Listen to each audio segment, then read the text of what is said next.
আসসালামু আলাইকুম। আন্তর্জাতিক সর্বশেষ আপডেট সংবাদে আপনাকে স্বাগতম। শুরুতে জানিয়ে দেব সংবাদ শিরোনাম। ইসরায়েলের নিরাপত্তা মন্ত্রণালয় ক্ষেপণাস্ত্র হামলার দাবি করছে হুতি গোষ্ঠী। জানিয়ে দেব রাশিয়া সেনাবাহিনীতে কর্মরত ভারতীয় এক নাগরিকের মৃত্যু। এদিকে ইরানে নৌবহরে যুক্ত হতে যাচ্ছে অত্যাধুনিক এক যুদ্ধজাহাজ, ভয়ে কাঁপছে পশ্চিমারা। এদিকে রহস্য নিয়ে হাজির চীনের ষষ্ঠ প্রজন্মের ভয়ঙ্কর যুদ্ধবিমান, আতঙ্কে রয়েছে ভারত। সর্বশেষ জানিয়ে দেব পাকিস্তানে নিরাপত্তা বাহিনীর অভিযানে নিহত ২৭। এতক্ষণ শুনছিলেন সংবাদ শিরোনাম, এবারে বিস্তারিত। অনুরোধ থাকবে ভিডিওতে একটি লাইক করবেন এবং কমেন্টে জানিয়ে দিন কে কোথা থেকে ভিডিওটি দেখছেন, এবং পরবর্তী ভিডিও পেতে সাবস্ক্রাইব করতে ভুলবেন না। ইসরায়েলের নিরাপত্তা মন্ত্রণালয় ক্ষেপণাস্ত্র হামলার দাবি করছে হুতি গোষ্ঠী। আজ ভোরে ইয়েমেনি ব্যালিস্টিক ক্ষেপণাস্ত্র হামলার কারণে ইসরায়েলের বিভিন্ন শহরে সতর্কতা সাইরেন বেজে ওঠে। এরই মধ্যে রয়েছে তেল আবিব, হারজেলিয়া, রিশন, বেইত শেমেশ এবং পেতাসকিতভাব। ইসরায়েলি সংবাদ মাধ্যমের খবর অনুযায়ী বোমা আশ্রয় কেন্দ্রে ছুটে যাওয়ার সময় কমপক্ষে ১১ জন ইসরায়েলি বসতি স্থাপনকারী আহত হয়েছেন।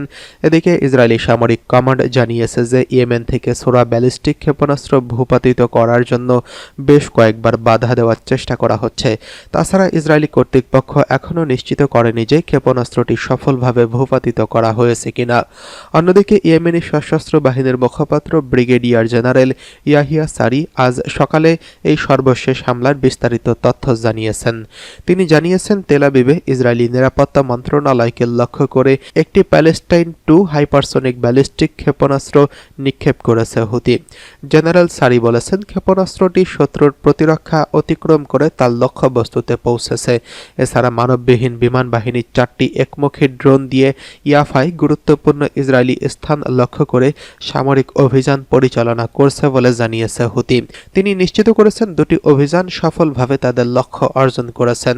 মুখপাত্র বলেছেন, গাজায় ইসরায়েলি গণহত্যার প্রতিক্রিয়ায় এবং ইয়েমেনে নতুন করে ইসরায়েলি আগ্রাসনের প্রতিশোধ হিসেবে এই অভিযানগুলো ফিলিস্তিনি জনগণ এবং তাদের প্রতিরোধের সাথে সংহতি প্রকাশ করেছেন।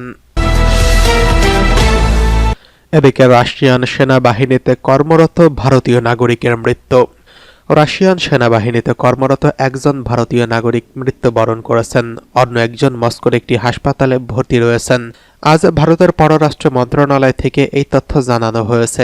ভারতের মন্ত্রণালয় এক বিবৃতিতে জানিয়েছে, প্রধানমন্ত্রী নরেন্দ্র মোদী সরকার মস্কোতে রাশিয়ান কর্তৃপক্ষ এবং নয়াদিল্লিতে রাশিয়ান দূতাবাসের কাছে বিষয়টি জোরালোভাবে তুলে ধরছেন এবং রাশিয়ান সেনাবাহিনীতে কর্মরত বাকি ভারতীয় নাগরিকদের দ্রুত প্রত্যাবর্তনের দাবি পুনর্ব্যক্ত করেছেন।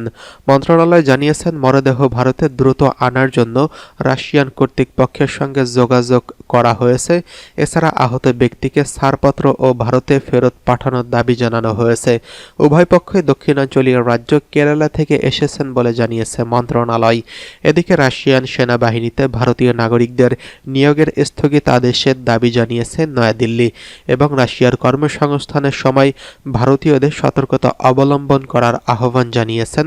ভারতের পররাষ্ট্র মন্ত্রণালয় সেপ্টেম্বর জানিয়েছিল, রাশিয়ার সেনাবাহিনী থেকে প্রায় ৪৫ জন ভারতীয় নাগরিককে ইতোমধ্যেই অব্যাহতি দেওয়া হয়েছে এবং আরও ৫০ জনকে মুক্তি দেওয়ার চেষ্টা চলছে। এদিকে ইরানের নৌবহরে যুক্ত হচ্ছে অত্যাধুনিক এক যুদ্ধজাহাজ। ইরানি নৌবাহিনীর কমান্ডার রিয়ার অ্যাডমিরাল শাহরাম ইরানি বলেছেন, নিজস্ব প্রযুক্তিতে বানানো জাগোর্স নামে একটি ডেস্ট্রার যুক্ত হচ্ছে ইরানের দেশটির নৌবাহিনীতে। ইরানি বলেন, এই সপ্তাহে জাগোর্স নামে একটি অনন্য সামরিক জাহাজ সাগরে নামানো হবে। ইরানের নিজস্ব জ্ঞান এবং ক্ষমতা কাজে লাগিয়ে স্বতন্ত্র বৈশিষ্ট্যের এই জাহাজটি তৈরি করা হয়েছে। জাগোর্স ডেস্ট্রার হল নৌবাহিনীর সবচেয়ে নতুন অত্যাধুনিক ডেস্ট্রার এবং যুদ্ধ ও গোয়েন্দা উভয় মিশনের জন্য ডিজাইন করা হয়েছে। ইরানি আরও বলেন, ইরানের বৃহত্তম সামরিক কেন্দ্র এই সপ্তাহে জাস্কের কৌশলগত এলাকায় খোলা হবে। তিনি আরও জানিয়েছেন, এটি সবচেয়ে উন্নত সরঞ্জাম সমন্বিত বিশেষিত ডক পোস্টগুলিকে অন্তর্ভুক্ত করবে। ইরানের জাহাজ তৈরি শিল্পের মান উচ্চ বলে প্রশংসা করে ইরানি বলেন, ইরানের নৌবাহিনীতে ৮৬তম নৌবাহিনীর বিভিন্ন বাধা অতিক্রম করে বিশ্বশক্তিকে ইসলামী প্রজাতন্ত্রের সামুদ্রিক সক্ষমতা প্রদর্শন করতে সক্ষম হয়েছেন। এটি নীল অর্থনীতিকে কাজে লাগানোর জন্য একটি প্ল্যাটফর্ম প্রদান করেছেন। ইরানি তার বক্তব্যে জাহাজ তৈরি এবং সামুদ্রিক শিল্পের উন্নয়নের ক্ষেত্রে জ্ঞানভিত্তিক কোম্পানি এবং বিজ্ঞানীদের প্রচেষ্টার প্রশংসা করে বলেন, আপনার দক্ষতা দিয়ে আপনি সমুদ্র ও মহাসাগরের তথাকথিত আমেরিকান ব্যক্তিবাদকে পরাজিত করেছেন এবং দেখিয়েছেন এই অঞ্চলে সমস্ত জাতি অন্তর্গত। এদিকে রহস্য নিয়ে হাজির হচ্ছে চীনের ষষ্ঠ প্রজন্মের ভয়ঙ্কর যুদ্ধ বিমান। বিশ্বের প্রায় সব স্টেলথ ফাইটার জেট একক ইঞ্জিনের, কিছু ফাইটার জেট অবশ্য 2 ইঞ্জিনের রয়েছে, কিন্তু চীন তার নতুন ষষ্ঠ প্রজন্মের স্টেলথ ফাইটার জেটে 3টি ইঞ্জিন ব্যবহার করছে। এই নিয়ে রহস্য দানা বেঁধেছে। বিশ্বের আর কোনো দেশি ফাইটার জেটের এমন নকশা করেনি। তাহলে চীনের নতুন ফাইটার জেটের এমন নকশার পেছনে রহস্য কি? চ্যান্ডু এয়ারক্রাফট কর্পোরেশনের ফ্যাক্টরি এয়ারফিল্ডের উপর 3 ইঞ্জিনের জে-36 আকাশে ওড়ায় চীন। এই চ্যাংডু এয়ারক্রাফট কর্পোরেশনই চীনের পঞ্চম প্রজন্মের জে-20 যুদ্ধ বিমান তৈরি করছেন। ভিডিও ফুটেজে দেখা গেছে ত্রিভুজাকারের জে-36 ডানা থাকলে উলম্ব লেজ নেই। রাডারকে ফাঁকি দিতে সক্ষম যুদ্ধ বিমানটির ইঞ্জিনের জন্য রয়েছে 3টি নজল। সর্বশেষ প্রযুক্তি স্টেলথ কমব্যাট ড্রোনের ক্ষেত্রে এমন নকশা দেখা দিয়েছে। 2020 সালে যুক্তরাষ্ট্র গোপনে তাদের ষষ্ঠ প্রজন্মের যে স্টেলথ ফাইটার ওড়ায় সেটিরও কোনো লেজ নেই, কিন্তু যুক্তরাষ্ট্র তাদের ফাইটার জেটে 3টি ইঞ্জিন ব্যবহার করেনি, কেননা জেনারেল ইলেকট্রনিক এবং প্যাট অ্যান্ড ইউনিটির মতো মার্কিন প্রতিষ্ঠান খুব শক্তিশালী ইঞ্জিন তৈরি করে থাকে। প্যাট অ্যান্ড ইউনিটির F135 ইঞ্জিন F-35 যুদ্ধ বিমানকে অনায়াসে আকাশে ভাসিয়ে রাখে। আবার এই ইঞ্জিন আফটার বার্নার মোডে 20 টন পর্যন্ত থ্রাস্ট উৎপন্ন করতে পারে, অথচ চীনের তৈরি কোনো ইঞ্জিন এতটা থ্রাস্ট উৎপন্ন করতে সক্ষম নয়।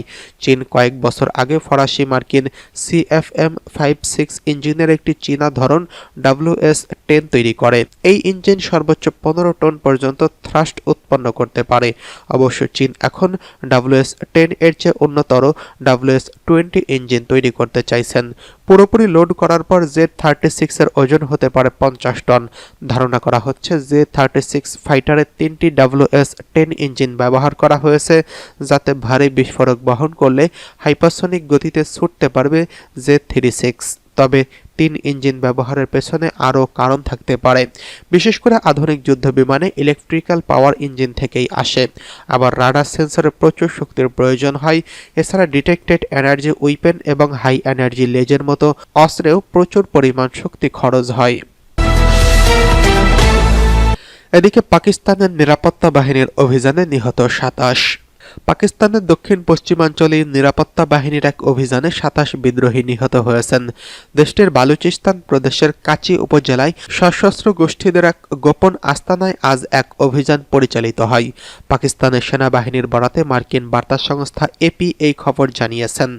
সেনাবাহিনীর এক বিবৃতিতে জানিয়েছেন, গোপন সংবাদের ভিত্তিতে ওই অভিযান পরিচালনা করা হয়।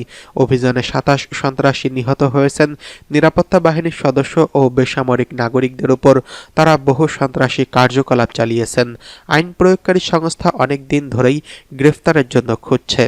নিহত ব্যক্তি বা তাদের সংগঠন সম্পর্কে বিস্তারিত কোনো তথ্য ওই বিবৃতিতে দেওয়া হয়নি। বালুচিস্তানের পাকিস্তানি তালিবান সহ একাধিক ছোট ছোট সশস্ত্র বিদ্রোহী দল সক্রিয় রয়েছে। সেখানে প্রায়ই নিরাপত্তা বাহিনীর সদস্যদের লক্ষ্য করে হামলা চালানো হয়। বালুচিস্তানকে স্বাধীন করার দাবিতে দীর্ঘদিন ধরে সশস্ত্র আন্দোলন করে যাচ্ছে তারা।